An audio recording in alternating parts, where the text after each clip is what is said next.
Hello and welcome to all. Today we will discuss another 5 questions of UPSC prelims PYQs. These were asked in 2021. Our first question is, consider the following: bacteria, fungi, virus. Which of the above can be cultured in artificial और synthetic medium? यानी जो तीन चीज़ें आपको दे रखी हैं, तीन micro organisms, उनमें से किनको कृत्रिम माध्यम में संवर्धित किया जा सकता है? 1 and 2 only, 2 and 3 only, 1 and 3 only, 1, 2 and 3. Correct answer in this case is A. यानी सिर्फ बैक्टीरिया और फंगाई को आर्टिफिशियल मीडियम में कल्चर्ड किया जा सकता है, संवर्धित किया जा सकता है, नॉट दी वायरस। वायरस को क्यों नहीं? क्योंकि वायरस के लिए एक लिविंग होस्ट सेल की नीड होती है उसको रेप्लिकेट करने के लिए। That is why virus can not be cultured, but bacteria and fungi can be cultured. Host cell की नीड होती हुई ऑलरेडी डिस्कस्ड। बैक्टीरिया और वायरस के बारे में ऑलरेडी लेक्चर 1 क्वेश्चन नंबर 2 में, और फंगाई के बारे में लेक्चर नंबर 9 क्वेश्चन नंबर 1 में बात हो चुकी है। You can visit the link given in I button and watch about them again. Number 2, consider the following statements. Adenoviruses have single-stranded DNA genomes, whereas retroviruses have double-stranded DNA genomes. यानी जो adenovirus है उनका जो DNA genome का structure है वो single stranded होता है और रेट्रोवायरस का double stranded. Then common cold is sometimes caused by adenovirus, whereas AIDS is caused by retrovirus. यानी जो ये वायरस है इनकी वजह से कौन सा कॉमन डिजीज होता है उसके बारे में बात कर रखी है कि एडेनोवायरस की वजह से यूजुअली कॉमन कोल्ड होता है और रेट्रोवायरस की वजह से यूजुअली एड्स जैसी बीमारी देखने को मिलती है।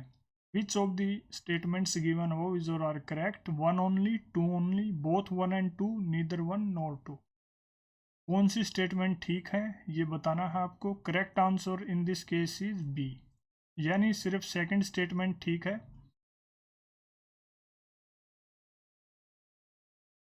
सेकंड स्टेटमेंट क्या है कि एडेनोवायरस की वजह से यूजुअली कॉमन कोल्ड जैसे रेस्पिरेटरी डिजीज़ की कैटेगरी में आते हैं वो डिजीज़ होते हैं। रेट्रोवायरस की वजह से एड्स, HIV जैसी डिजीज़ और कुछ केसेस में कैंसर भी देखने को मिलता है। This is incorrect because adenovirus का जो है डबल स्ट्रैंडेड DNA स्ट्रक्चर होता है और रेट्रोवायरस में सिंगल स्ट्रैंडेड RNA स्ट्रक्चर होता है। इस RNA को रिवर्स ट्रांसक्रिप्टोज की मदद से जो एंजाइम है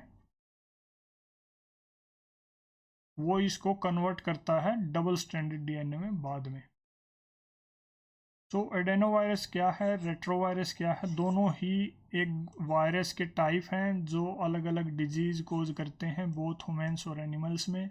जीनोम का type double stranded DNA adenovirus में है, इसमें सिंगल स्ट्रैंडेड DNA है जो बाद में सिंगल स्ट्रैंडेड RNA है जो बाद में डबल स्ट्रैंडेड DNA में कन्वर्ट होता है रिवर्स ट्रांसक्रिप्टोम एंजाइम की मदद से। देन कौन सी कॉमन डिजीज़ कोज करता है adenovirus? These are respiratory infections जैसे common cold, bronchitis, pneumonia. And adenovirus जो है वो यूजुअली HIV, एड्स, कैंसर से रिलेटेड रहता है। ट्रांसमिशन की अगर बात करें तो एडेनोवायरस इज़ हाईली कंटेजियस और ये usually air droplets, direct contact और कॉन्टेमिनेटेड सरफेसेस के जरिए फैलता है। Retrovirus, as you have studied already in HIV AIDS case, blood transmission, sexual contact की वजह से मदर टू चाइल्ड में भी ट्रांसमिशन देखने को मिलता है। About HIV AIDS you need to study and DNA also you need to study. इनके बारे में ऑलरेडी लेक्चर 1 एंड लेक्चर 15 में बात हो चुकी है, link will be given in I. Third is water can dissolve more substances than any other liquid because इस पे क्वेश्चन है वाटर पे, कि वाटर जो है ज़्यादा सब्सटेंसेस को खुद में डिजोल्व कर सकता है कंपैरेटिव टू अदर लिक्विड्स। ऐसा क्यों है? 4 कारण आपको दे रखे हैं।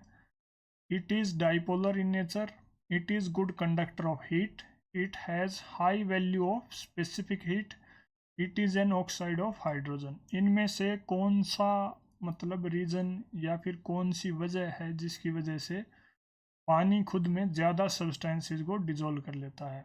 Correct answer is a.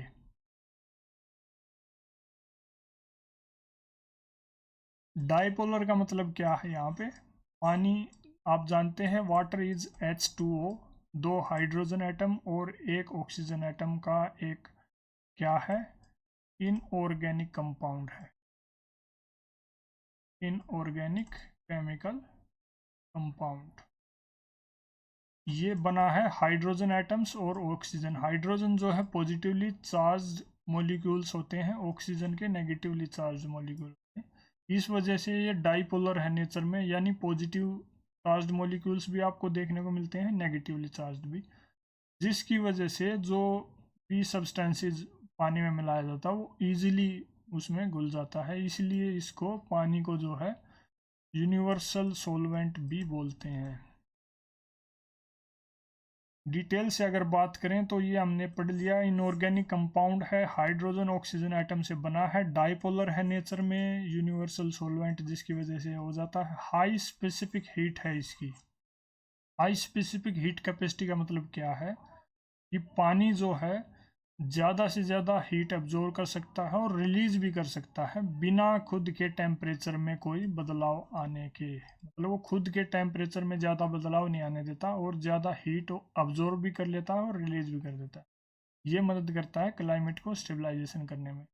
It is an oxide of hydrogen, that is correct. ये हाई हीट ऑफ वेपोराइजेशन भी वाटर की एक प्रॉपर्टी है। हाई हीट ऑफ वेपोराइजेशन का मतलब क्या है? वेपोराइजेशन वर्ड से ही आप आइडिया लगा सकते हैं कि लिक्विड से वेपर में कन्वर्ट करने के लिए पानी को ज़्यादा एनर्जी की ज़रूरत पड़ती है। प्योर जो वाटर है उसका पीएच न्यूट्रल रहता है। वाटर काफ़ी ज़्यादा मात्रा में अर्थ पे पाया जाता है। Around 71% of earth surface is covered with water. Chemical formula already we know, H2O। ये एक टेस्टलेस और ऑडरलेस लिक्विड है जो रूम टेम्परेचर पे एंड जो नॉर्मल प्रेशर कंडीशंस हैं उनमें ये प्रॉपर्टीज शो करता है। 3 फेजेस वाटर के देखने को मिलते हैं, सॉलिड, लिक्विड एंड गैस, जिसको वेपर भी बोलते हैं। Melting point of water is 0 degree Celsius and boiling point is 100 degree Celsius. With reference to street lighting, street lighting के कंटेक्स्ट में एक बात कर रखी, क्या? How do sodium lamps differ from LED lamps? 2 type के लैंप्स आपको दे रखे हैं। स्ट्रीट लाइट में अगर इनका यूज़ करते हैं तो उनमें क्या क्या फीचर्स, प्रॉपर्टीज़ देखने को मिलेंगी। फर्स्ट जो है, sodium lamps produce light at 3 degrees but it is not so in the case of LED lamps. यानी अगर आप सोडियम लैंप्स का यूज़ करेंगे तो उनकी जो लाइट है वो 360 डिग्रीज में फैलेगी, लेकिन LED लैंप्स के केस में ऐसा नहीं होता है। Second, as street lights sodium lamps have longer life span. किसकी बात हो रखी है? लाइफ स्पैन की बात हो रखी है कि किसका बड़ा है, ज़्यादा मतलब ड्यूरेशन किसकी है, कौन सा ज़्यादा चलता है। Sodium lamps have longer life span than LED lamps. Third is the spectrum of visible light from sodium lamp is almost monochromatic while LED lamps offer significant color advantages in street lighting. Select the correct answer using the code given below. 3 only, 2 only, 1 and 3 only, 1, 2 and 3. So correct answer in this case is C. First and third statement ठीक है।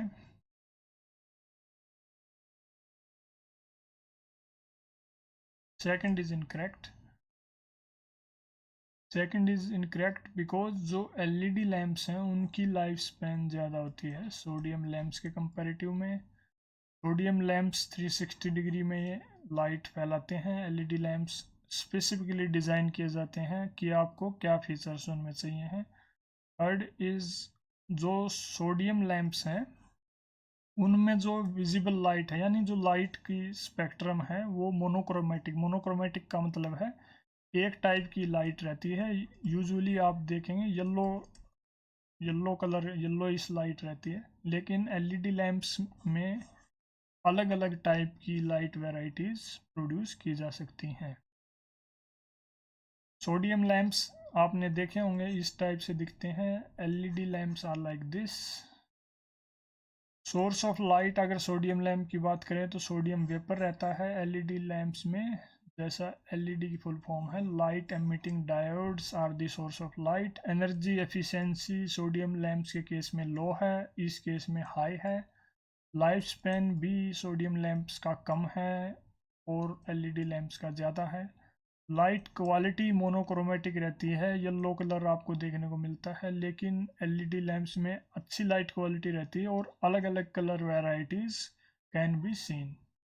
Light distribution की बात करें तो it is omni directional, मतलब हर direction में light फैलाता है 360 डिग्री, लेकिन इसके डायरेक्शनल पैटर्न्स फिक्स रहते हैं। Next is the term ACE2 is talked about in the context of। जो टर्म ACE2 है ये किस कंटेक्स्ट में इसके बारे में बात हो रही है। A, the genes produced in the genetically modified plants, development of India's own satellite navigation system, radio collars for wildlife tracking, spread of viral diseases. यानी न्यूज़ में ये टर्म बार बार देखने को मिली है, कब 2021 के कंटेक्स्ट में, तो it is related to the, spread of viral disease. इस कौन से viral disease? It is talked about in the context of कोविड-19। कोविड-19 को it is believed SARS 2 virus जो है उसकी वजह से ये होता है, और उस वायरस को बॉडी में एज ए रिसेप्टर ACE2 काम करता है। ACE2 क्या है? ये एक एंजाइम है जो एक प्रोटीन क्रिएट करता है जिसकी हेल्प से अलग अलग फिजियोलॉजिकल प्रोसेसेस परफॉर्म की जाती हैं, जैसे ब्लड प्रेशर का रेगुलेशन, फ्लूइड का बैलेंस मेंटेन करना। सार्स 2 जो कोविड का वायरस माना जाता है उसको as a receptor ACE2 act करता है और वो इस वायरस को मदद करता है ह्यूमन सेल में एंटर करने में। It is believed to be so by various studies. That is all about today's discussion. Thank you.